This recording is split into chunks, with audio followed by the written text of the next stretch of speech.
Hey there, thanks so much for stopping by the channel. We're out here in the woods, got ourselves a campfire. I'm so glad you're with me tonight. For the first video on the channel, we're going to do The Fall of the House of Usher by Edgar Allan Poe. And we have our unnamed narrator who goes to visit his friend, Roderick Usher, and things don't go so well. I hope you enjoy the story, and I will be here in the afterword to check in with you when we're done. During the whole of a dull, dark, and soundless day in the autumn of the year, when the clouds hung oppressively low in the heavens, I had been passing alone, on horseback, through a singularly dreary tract of country, and at length found myself, as the shades of the evening drew on, within view of the melancholy house of Usher. I know not how it was, but with the first glimpse of the building, a sense of insufferable gloom was pervaded by my spirit. I say insufferable, for the feeling was unrelieved by any of that half-pleasurable, because poetic sentiment with which the mind usually receives even the sternest natural image of the desolate or terrible. I looked upon the scene before me, upon the mere house and the simple landscape features of the domain, upon the bleak walls, upon the vacant eye-like windows, upon a few rank sedges, and upon a few white trunks of decayed trees, with an utter depression of soul which I can compare to no earthly sensation more properly than to the after-dream of the reveler upon opium. The bitter lapse into everyday life, the hideous dropping of the veil. There was an iciness, a sinking, a sickening of the heart, an unredeemed dreariness of thought which no goading of the imagination could torture into aught of the sublime. What was it, I paused to think? What was it that so unnerved me in the contemplation of the house of Usher? It was a mystery all insoluble, nor could I grapple with the shadowy fancies that crowded upon me as I pondered. I was forced to fall back upon the unsatisfactory conclusion that, while, beyond doubt, there are combinations of very simple natural objects which would have the power of thus affecting us, still, the analysis of this power lies among considerations beyond our depth. It was possible, I reflected, that a mere different arrangement of the particulars of the scene, of the details of the picture, would be sufficient to modify or perhaps to annihilate its capacity for sorrowful impression, and, acting upon this idea, I reined my horse to the brink of a black and lurid tarn that lay unruffled luster by the dwelling, and gazed down, but with a shudder even more thrilling than before, upon the remodeled and inverted image of the gray sedge, and the ghastly tree stems, and the vacant eye-like windows. Nevertheless, in this mansion of gloom, I now proposed to myself a sojourn for some weeks. Its proprietor, Roderick Usher, had been one of the boon companions of my boyhood. Many years had elapsed since our last meeting. A letter, however, had lately reached me in a distant part of the country. A letter from him, which, in its wildly hasty nature, had admitted of no other than a personal reply. The MS gave evidence of nervous agitation. The writer spoke of acute bodily illness, of a mental disorder which oppressed him, and of an earnest desire to see me as his best, and indeed his only personal friend, with the view of attempting, by the cheerfulness of my society, some alleviation from his malady. It was the manner in which all of this, and much more, was said. It was the apparent heart that went with his request, which allowed me no room for hesitation, and I accordingly obeyed forthwith what I still consider a very singular summons. Although as boys we had been intimate associates, yet I really knew little of my friend. His reserve had always been excessive and habitual. I was aware, however, that his very ancient family had been noted, time out of mind, for a peculiar sensibility of temperament, displaying itself through long ages in many works of exalted art and manifested of late in repeated deeds of unobstructed charity, as well as in a passionate devotion to the intricacies, perhaps even more than to the orthodox and easily recognizable beauties of musical science. I had learned, too, the very remarkable fact that the stem of the Usher race all time-honored as it was, had put forth at no period any enduring branch. In other words, that the entire family lay in direct line of descent, and had always, with very trifling and very temporary variations, so lain. It was this deficiency I considered, while running over in thought the perfect keeping of the character of the premises with the accredited character of the people, and while speculating upon the possible influence which the one, in the long lapse of centuries, might have exercised upon the other. It was this deficiency perhaps of collateral issue, and the consequent undeviating transmission from sire to son of the patrimony with the name which had at length so identified the two as to merge the original title of the estate in the quaint and unequivocal appellation of House of Usher, an appellation which seemed to include, in the minds of the peasantry who used it, both the family and the family mansion. I have said that the sole effect of my somewhat childish experiment, that of looking down within the tarn, had been to deepen the first singular impression. There can be no doubt that the consciousness of the rapid increase of my superstition, of which I am not so to term it, served mainly to accelerate the increase itself. Such I have long known in the paradoxical law of all sentiments having terror as a basis. And it might have been for this reason only that, when I again uplifted my eyes to the house itself from its image in the pool, there grew in my mind a strange fancy. A fancy so ridiculous indeed, that I but mention it to show the vivid force of the sensation which oppressed me. I had so worked upon my imagination as really to believe that the whole mansion and domain there hung an atmosphere peculiar to themselves and their immediate vicinity. An atmosphere which had no affinity with the air of heaven, but which had reeked up from the decayed trees and the grey wall and the silent tarn, a pestilent and mystic vapor, dull, sluggish, faintly discernible, and leaden-hued. Shaking off from my spirit what must have been a dream, I scanned more narrowly the real aspect of the building. Its principal feature seemed to be that of excessive antiquity. The discoloration of ages had been great. Minute fungi overspread the whole exterior, hanging in a fine tangled webwork from the eaves. Yet all this was apart from the extraordinary dilapidation. No portion of the masonry had fallen, and there appeared to be a wild inconsistency between its still perfect adaptation of parts and the crumbling condition of the individual stones. In this, there was much that reminded me of the species totally of old woodwork, which had rotted for long years in some neglected vault, with no disturbance from the breath of the external air. Beyond this indication of excessive decay, however, the fabric had given little token of instability. Perhaps the eye of a scrutinizing observer might have discovered a barely perceptible fissure which, extended from the roof of the building in front, made its way down the wall in a zigzag direction until it became lost in the sullen waters of the tarn. Noticing these things, I rode over a short causeway to the house. A servant-in-waiting took my horse, and I entered the Gothic archway of the hall. A valet of stealthy step thence conducted me in silence through many dark and intricate passages in my progress to the studio of his master. Much that I encountered on the way contributed, I know not how, to the heightened sentiments of which I had already spoken. While the objects around me, while the carvings of the ceilings, the somber tapestries of the walls, the ebony blackness of the floors, and the phantasmagoric armorial trophies which rattled as I strode, were matters to which, or to such as which, I had become accustomed from my infancy. While I hesitated not to acknowledge how familiar all of this was, I still wondered to find how unfamiliar were the fancies which ordinary images were stirring up.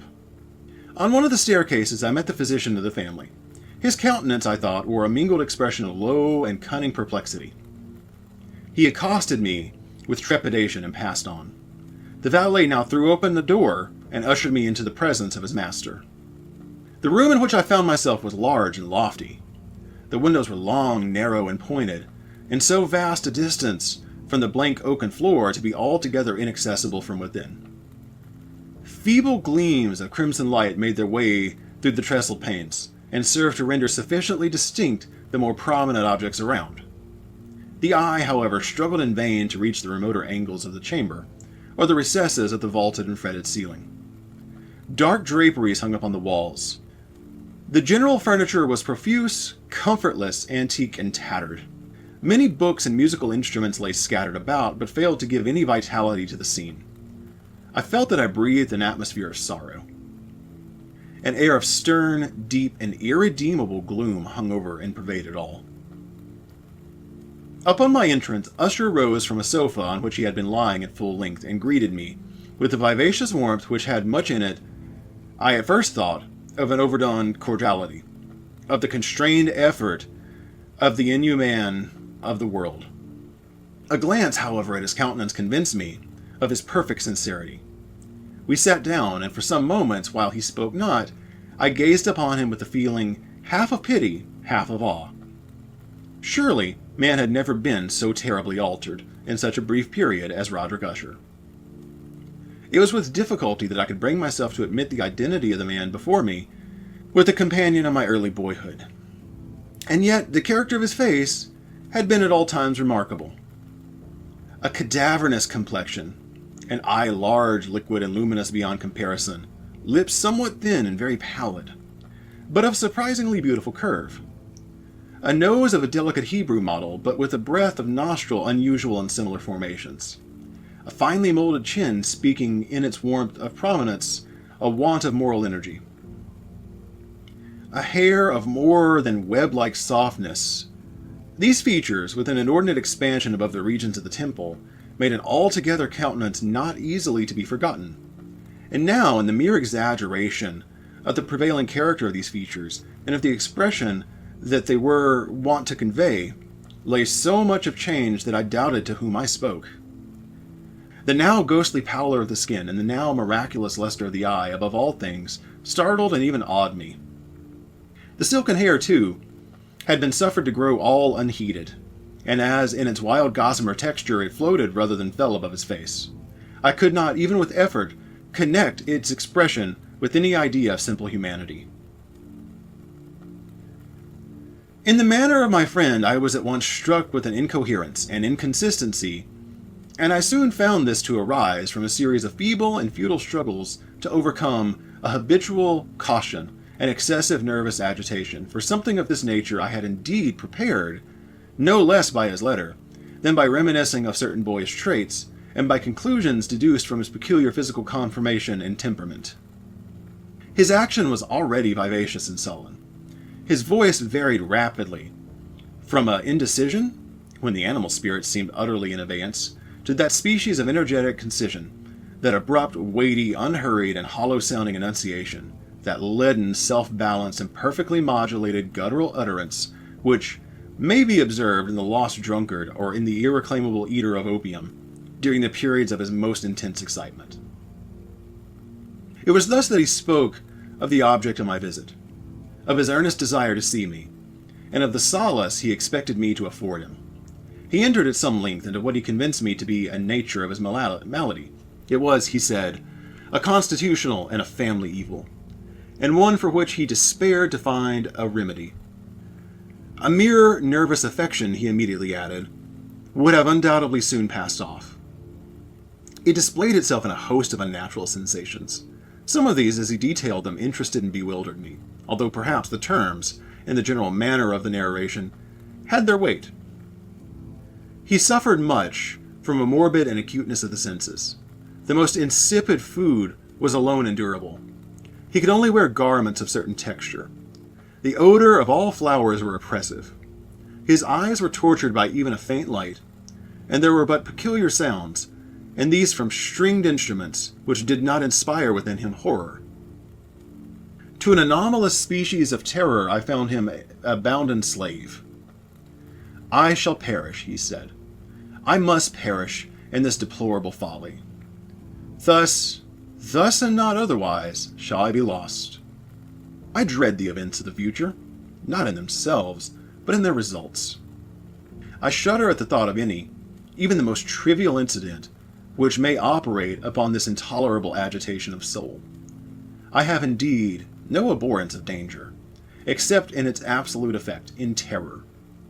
In this unnerved, this pitiful condition, I feel that the period will sooner or later arrive when I must abandon life and reason together, in some struggle with the grim phantasm, fear. I learned, moreover, at intervals and through broken and equivocal hints, another singular feature of his mental condition. He was enchained by certain superstitious impressions in regards to the dwelling in which he tenanted, and whence, for many years, he had never ventured forth. In regards to an influence whose supposititious force was conveyed in terms too shadowy here to be restated. An influence which some peculiarities in the mere form and substance of his family mansion had, by dint of long sufferance, he said, obtained over his spirit an effect which the physique of the grey walls and turrets, and the dim tarn into which they all looked down, had at length brought about upon the morale of his existence. He admitted, however, although with hesitation, that much of the peculiar gloom which had thus affected him could be traced to a more natural and far more palpable origin. To the severe and long-continued illness, indeed to the evidently approaching dissolution of a tenderly beloved sister. His sole companion for long years, his last and only relative on earth. Her decease, he said, with a bitterness which I can never forget, would leave him, with the hopeless and the frail, the last of the ancient race of the Ushers.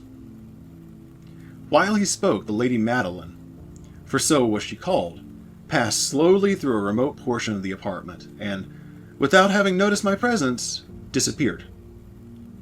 I regarded her with an utter astonishment, not unmingled with dread, and yet I found it impossible to account for such feelings.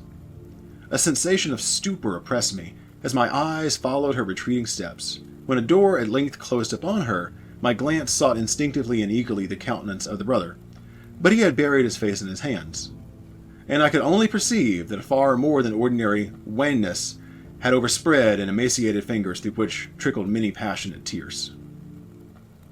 The disease of the Lady Madeline had long baffled the skill of her physicians. A settled apathy, a gradual wasting away of the person, and frequent, although transient, affections of the partially cataleptic character were the unusual diagnosis. Hitherto she had steadily borne up against the pressure of her illness, and had yet not betaken herself finally to bed, but on the closing in of the evening of my arrival at the house, she succumbed. As her brother told me at night, with inexpressible agitation, to the prostrating power of the destroyer. And I learned that the glimpse I had obtained of her person would thus probably be the last I should obtain, that the lady, at least while living, would be seen by me no more.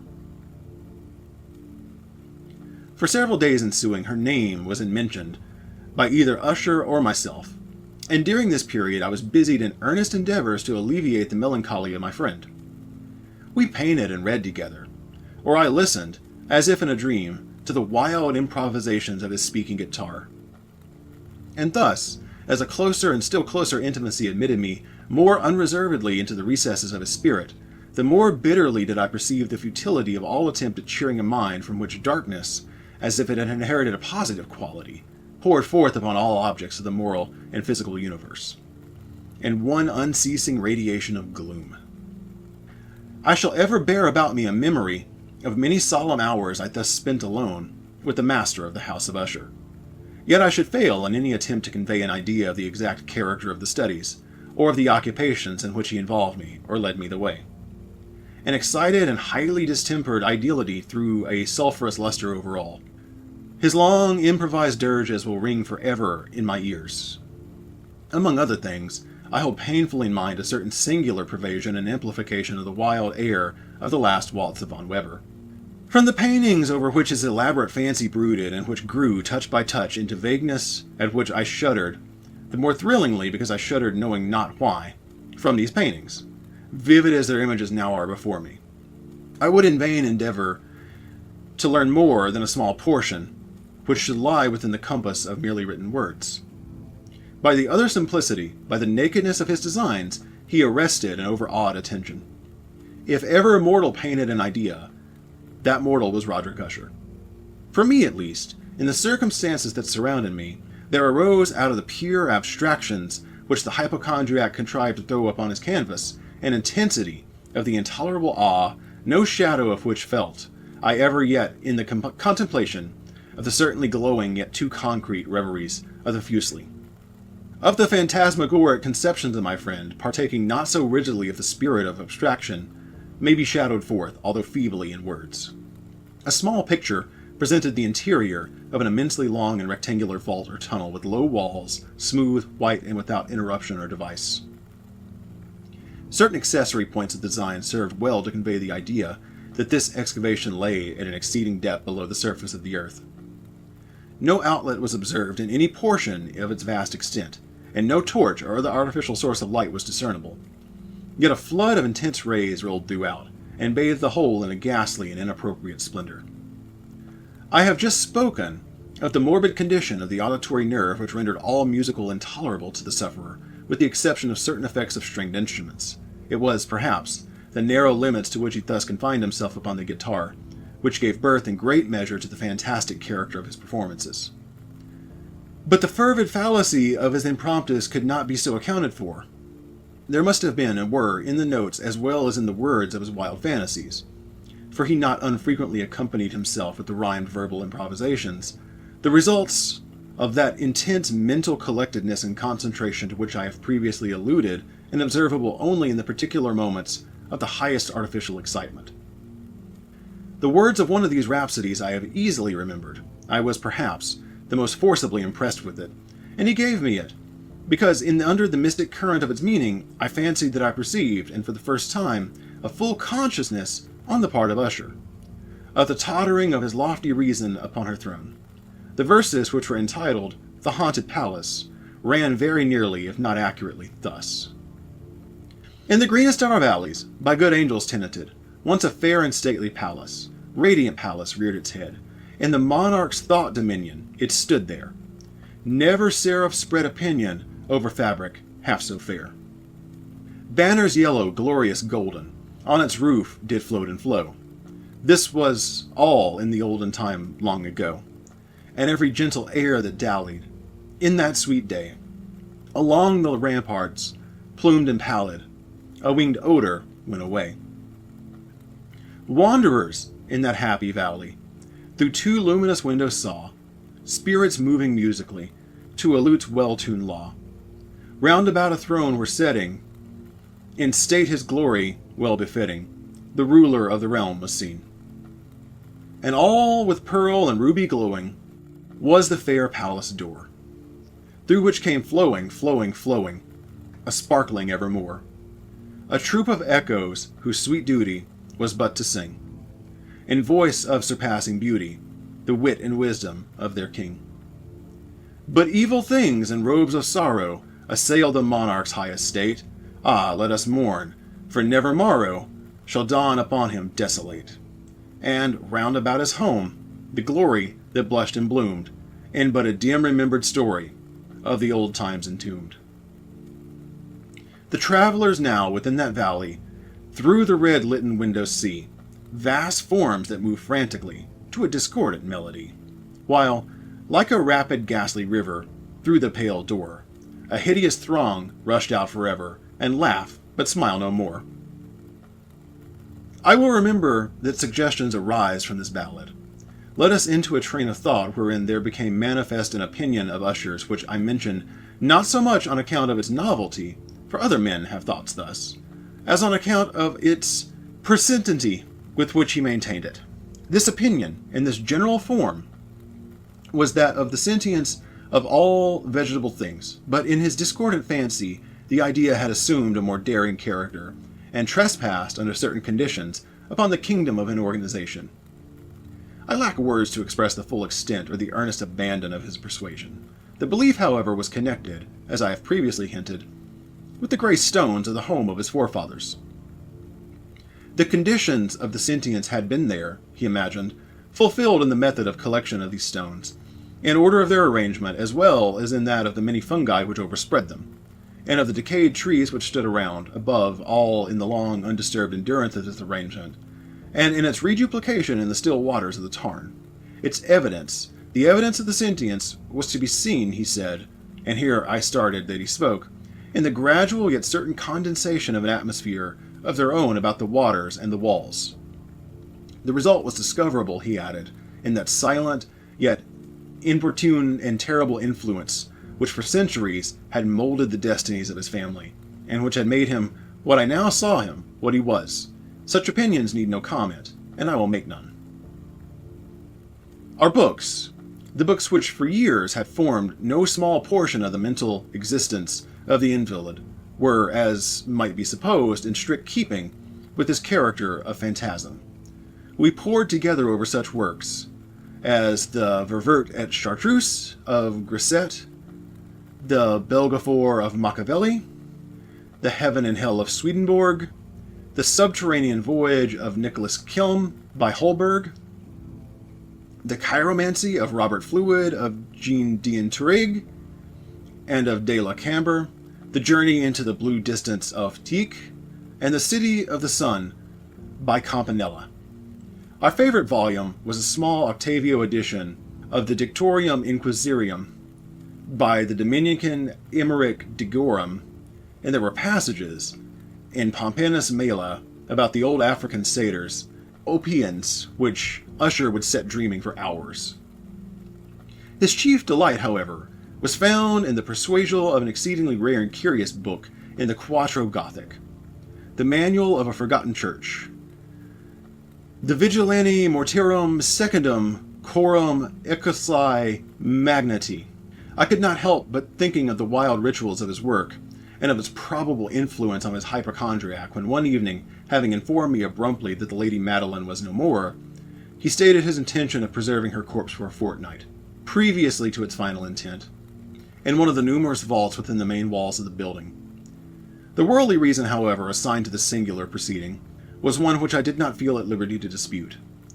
The brother had been led to his resolution, so he told me, by consideration of the unusual character of the illness of the deceased, of certain obtrusive and eager inquiries on the part of her medical men, and of the remote and exposed situation of the burial ground of the family. I will not deny that when I called to mind the sinister countenance of the person whom I met at the staircase on the day of my arrival at the house, I had no desire to oppose what I regarded, at best, but a harmless, but by no means an unnatural precaution. At the request of Usher, I personally aided him in the arrangement of the temporary entombment. The body having been encoffined, we two alone bore it to its rest. The vault in which we placed it, and which had been so long unopened that our torches, half smothered in its oppressive atmosphere, gave us little opportunity for investigation. With small, damp, and entirely without means of admission of light, lying at great depth immediately beneath that portion of the building in which was my own sleeping apartment. It had been used, apparently, in remote feudal times for the worst purposes of a dungeon keeper, and in later days, as a place of a deposit for powder, or some other highly combustible substance, as a portion of its floor, and the whole interior of a long archway through which we reached it, were carefully sheathed with copper. The door, of massive iron, had been also similarly protected. Its immense weight caused an unusually sharp grating sound as it moved upon its hinges. Having deposited our mournful burden upon trestles within this region of horror, we partially turned aside the yet unscrewed lid of the coffin, and looked upon the face of the tenant. A striking similitude between the brother and sister now first arrested my attention, and Usher, divining perhaps my thoughts, murmured out some few words from which I learned that the deceased and himself had been twins, and that the sympathies of a scarcely intelligible nature had always existed between them. Our glances, however, rested not long upon the dead, for we could not regard her unawed. The disease which had thus entombed the lady in the maturity of youth had left, as usual in all maladies of a strict and cataleptic character, the mockery of a faint blush upon the bosom of her face, and that suspiciously lingering smile upon the lips which is so terrible in death. We replaced and screwed down the lid, and, having secured the door of iron, made our way, with toil, into a scarcely less gloomy apartment of our upper portions of the house. And now some days of bitter grief had elapsed, and an observable change came over the features of the mental disorder of my friend. His ordinary manner had vanished. His ordinary occupations were neglected or forgotten. He roamed from chamber to chamber with hurried, unequal, and objectless step. The pallor of his countenance had assumed, if possible, a more ghastly hue, but the luminousness of his eye had utterly gone out. The once occasional huskiness of his tone was heard no more, and with a tremulous quiver, as if on extreme terror, habitually characterized his utterances. There were times, indeed, when I thought his unceasing agitation of mind was laboring with some oppressive secret, to divulge which he struggled for the necessary courage.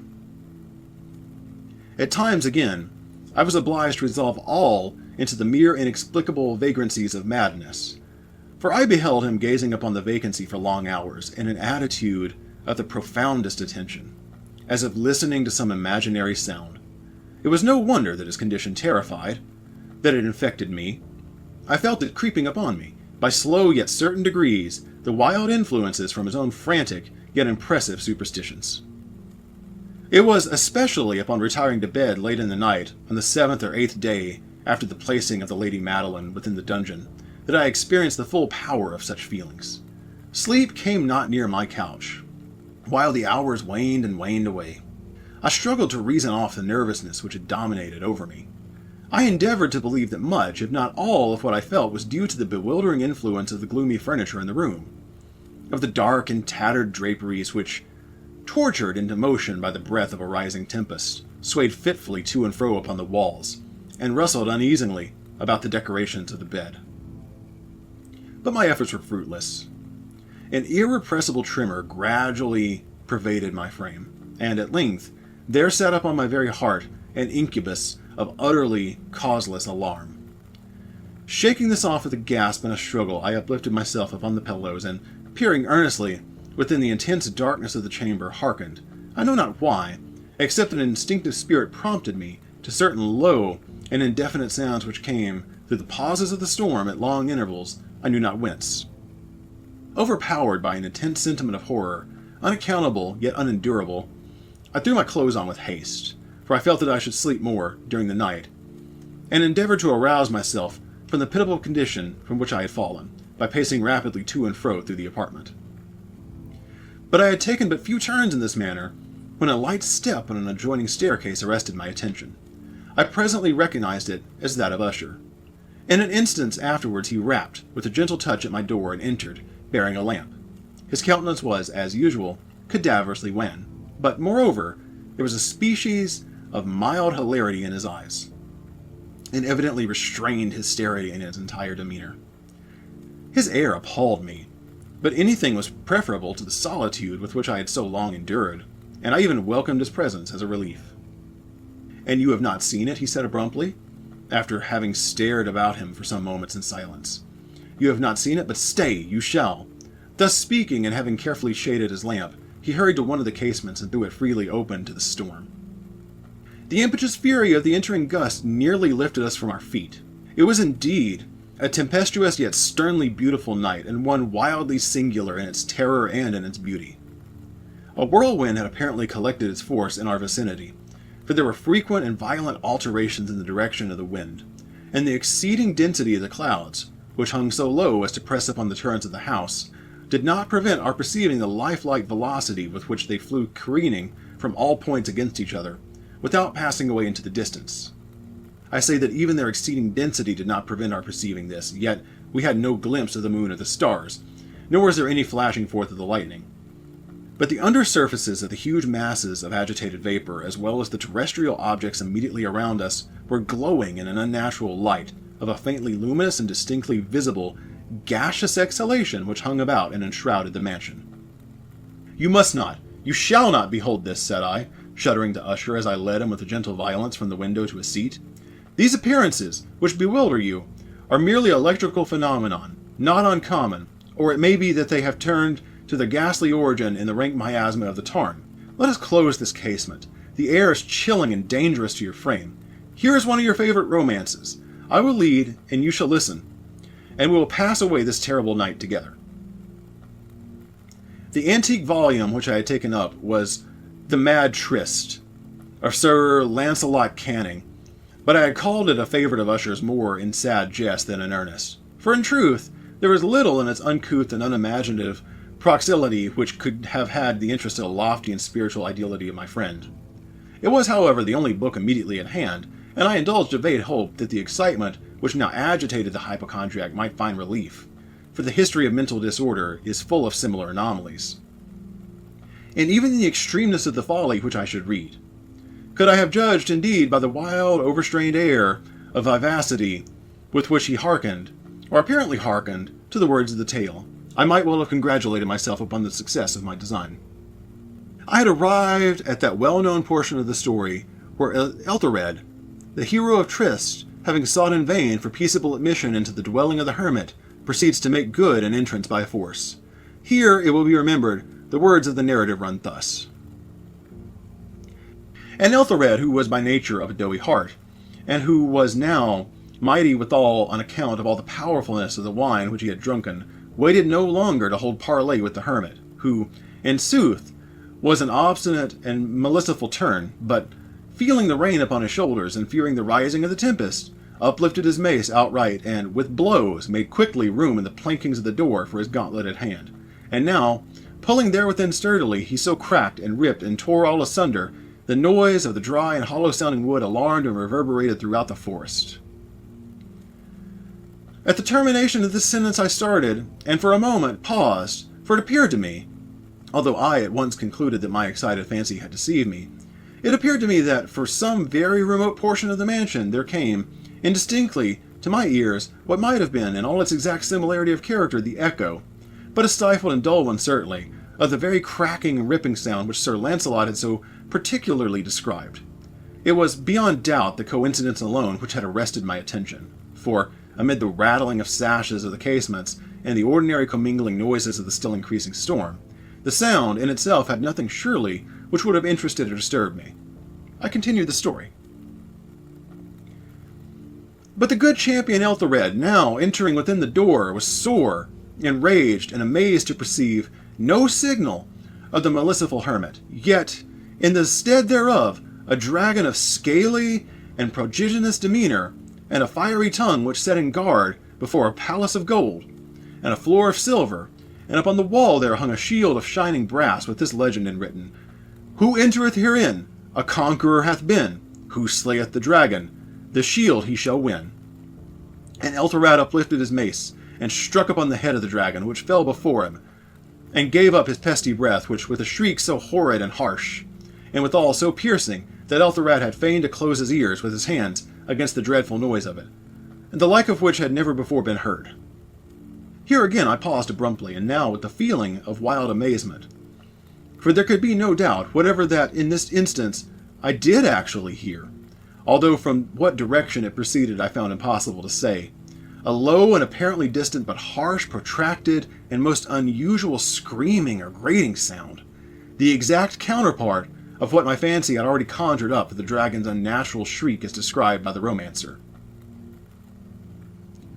Oppressed, as I certainly was, upon the occurrence of the second and most extraordinary coincidence, by 1,000 conflicting sensations in which wonder and extreme terror were predominant, I still retained sufficient presence of mind to avoid exciting, by any observation, the sensitive nervousness of my companion. I was by no means certain that he had noticed the sound in question, although assuredly a strange alteration had, during the last few minutes, taken place in his demeanour. From a position fronting my own, he had gradually brought round his chair, so as to sit with its face to the door of the chamber, and thus I could but partially perceive his features, although I saw that his lips trembled, as if he were murmuring inaudibly. His head had dropped upon his breast, yet I knew that he was not asleep. From the wide and rigid opening of his eye, I caught a glance of it in profile. The motion of his body, too, was at a variance of this idea, for he rocked from side to side with a gentle yet constant and uniform sway. Having rapidly taken notice of all of this, I resumed the narrative of Sir Lancelot, and thus proceeded. And now the champion, having escaped from the terrible fury of the dragon, bethinked himself of the brazen shield, and of the breaking up of enchantment which was upon it, removed the carcass out of his way before him, and approached valorously over the silver pavement of the castle, to which the shield was upon the wall, which in sooth tarried not for his full coming, but fell down at his feet upon the silver floor, with a great and mighty terrible ringing sound. No sooner had these syllables passed my lips than, as if a shield of brass had indeed at that moment fallen heavily upon a floor of silver, I became aware of a distinct, hollow, metallic, and clangorous yet apparently muffled reverberation. Completely unnerved, I leaped to my feet. But the measured rocking movement of Usher was undisturbed. I rushed to the chair in which he sat. His eyes were bent fixedly before him, and throughout his whole countenance there reigned a stony rigidity. But as I placed my hand upon his shoulder, there came a strong shudder over his whole person. A sickly smile quivered about his lips. and I saw that he spoke in a low, hurried, and gibbering murmur, as if unconscious of my presence. Bending closely over him, I at length drank in the hideous import of his words. Not hear it? Yes, I hear it, and have heard it. Long, long, long. Many minutes, many hours, many days have I heard it, yet I dared not. Oh, pity me, miserable wretch that I am. I dared not speak. We have put her living in the tomb. Said I not that my first senses were acute? I now tell you that I heard her first feeble movements in the hollow coffin. I heard them many, many days ago, yet I dared not speak. And now, tonight, Elthorat, ha ha ha, the breaking of the hermit's door, and the death cry of the dragon, and the clangor of the shield, say, rather, the rending of her coffin, the grating of the iron hinges of her prison, and her struggles within the coppered archway of the vault. Oh, whither shall I fly? Will she not be here soon? Is she not hurrying to unbraid me for my haste? Have I not heard her footsteps on the stair? Do I not distinguish that heavy and horrible beating of her heart? Madman! Here he sprang furiously to his feet, and shrieked out his syllables, as if in effort he were giving up his soul. Madman! I tell you that she now stands without the door! As if the superhuman energy of his utterance there had been found the potency of a spell, the huge antique panels, which the speaker pointed, threw slowly back, upon the instant, their ponderous and ebony jaws. It was the work of the rushing gust. But then without those doors there did stand the lofty and enshrouded figure of the Lady Madeline of Usher. There was blood upon her white robes, and the evidence of some bitter struggle upon every portion of her emaciated frame. For a moment she remained trembling and reeling to and fro upon the threshold, then, with a low moaning cry, fell heavily inwards upon the person of her brother, and in her violent and now final death agonies bore him to the floor a corpse, and a victim to the terrors he had anticipated. From that chamber and from that mansion I fled aghast. The storm was still abroad in all its wrath, and I found myself crossing the old causeway. Suddenly there shot along the path a wild light, and I turned to see whence a gleam so unusual could have issued, for the vast house and its shadows were alone behind me. The radiance was that of the full, setting, and blood-red moon, which now shone vividly through that once barely discernible fissure, of which I have before spoken as extending from the roof of the building in a zigzag direction to the base. While I gazed, this fissure rapidly widened. There came a fierce breath of the whirlwind. The entire orb of the satellite burst at once upon my sight. My brain reeled as I saw the mighty walls rushing asunder. There was a long and tumultuous shouting sound, like the voice of 1,000 waters, and the deep and dank tarn at my feet closed sullenly and silently over the fragments of the house of Usher.